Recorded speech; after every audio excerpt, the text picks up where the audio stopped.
And we bring up to the stage, Mr. Grant Collier.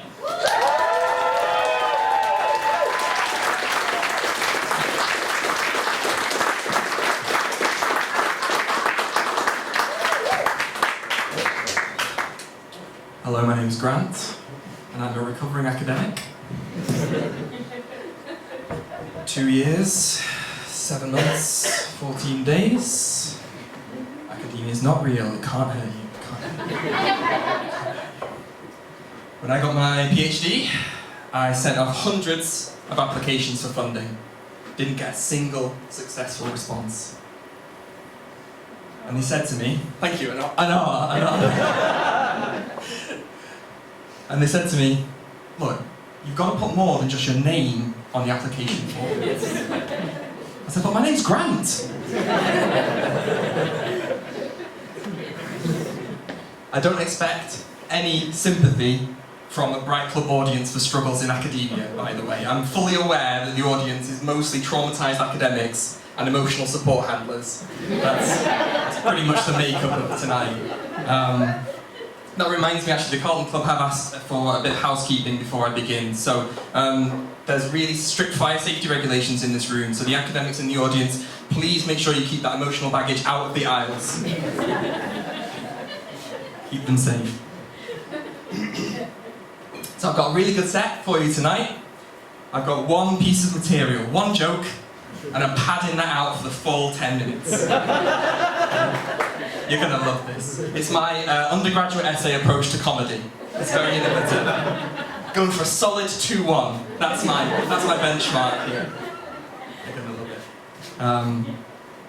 But I'm not talking about my struggles in academia tonight. I'm talking about class.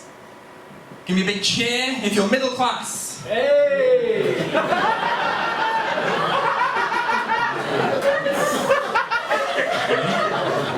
This is the Carlton Club, right?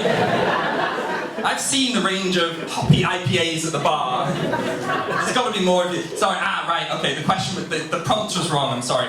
Give me a sort of a slightly apologetic half smile if you're middle class. Yeah, okay, that's most of the room. There we go. Yeah, I shouldn't be asking middle class people to cheer. And I'm used to being around middle class people a lot in academia, in heritage, and in archives. And my PhD was based at Quarrybank Mill. The middle class people in the audience, I was expecting you to cheer at Quarrybank. It's a National Trust property. There we go, they're coming out of the woodwork now, aren't they? They love a good National Trust property. So it was an 18th century cotton mill, and it's now a National Trust property. Lovely gardens, a lovely cafe, great scones, and a nice gift shop. I know, this is red meat to the middle class. Sorry, red meat, no, not red meat. And time has stood still at Quarrybank for hundreds of years. In the 18th century, they paid poverty wages to working class spinners and weavers. Now it's a National Trust property, so, they now pay poverty wages to middle class humanities graduates with low value degrees. Great employer. And it took me a while to understand that actually, all these people that are surrounded with, these middle class people, I was not one of them. I wasn't actually middle class, because I thought I was middle class for a long time. Partly this is because my family don't have a very strong working class identity, I think. I almost think the idea is that you shouldn't be proud to be working class. Being working class is sort of you've given up, you've failed, you've not made it. Oh yeah, they are Tories, by the way, I don't know how you guessed that. So it's partly that, and it's partly also a phenomenon that is called class lighting. Have you heard of this? A couple of nods in the audience. That's weird, because I literally just made that up. That's a term that I invented. So that's the middle class confidence there, isn't it? Oh yes, class lighting, yes I know. So this class lighting phenomenon is otherwise known as the middle class art of the understatement. Like using the word comfortable to describe your affluence. Comfortable is a weird way to describe your family's second house in France. For normal people, it's a weird thing a weird word to use. You see a lot of Telegraph articles using class lighting as well. Normally, you've got a smiling couple in front of their first house. We're only 22 years old and we purchased our first property. A few sacrifices, you can do it too. We graduated and, I'd had an internship at my father's company and then that led to a job at my father's company, very well paid, thank you. We saved a lot on rent because we lived at home in the West Wing. And then there was the small matter of the £20,000 gifted deposit. And you can do it too, you know. Cut those avocados and the Netflix and that can all be yours. It kind of messes with your perspective of class when people aren't honest about privilege. And I get why people aren't honest about their privilege. It's deeply personal, it can be very embarrassing as well. You don't choose the family that you're born into or the circumstances that you're born into. It's not your fault. And to another example, another extent, you also don't often know that people have different experiences to you, that your advantages and your privileges are not universal. So, for example, it took me a while and a bit of growing up to understand that I am a white man and I'm a lot less likely than other people to experience racial and sexual abuse. You learn that over time, and you listen to people, and you realise that thing. So that is my privilege. I have those advantages.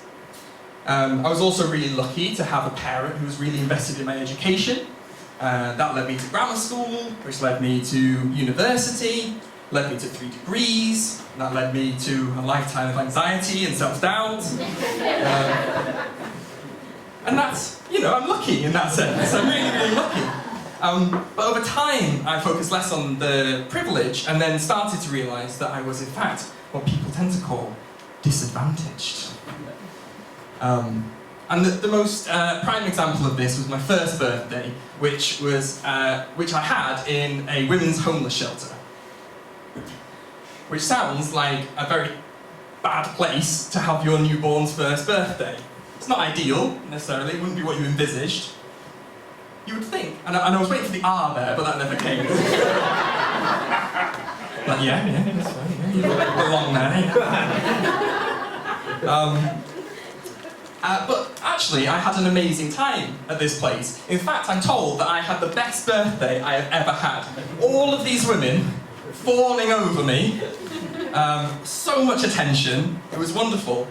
And that's a really nice memory now. I don't remember it myself, but I'm told that I really, really had this lovely birthday.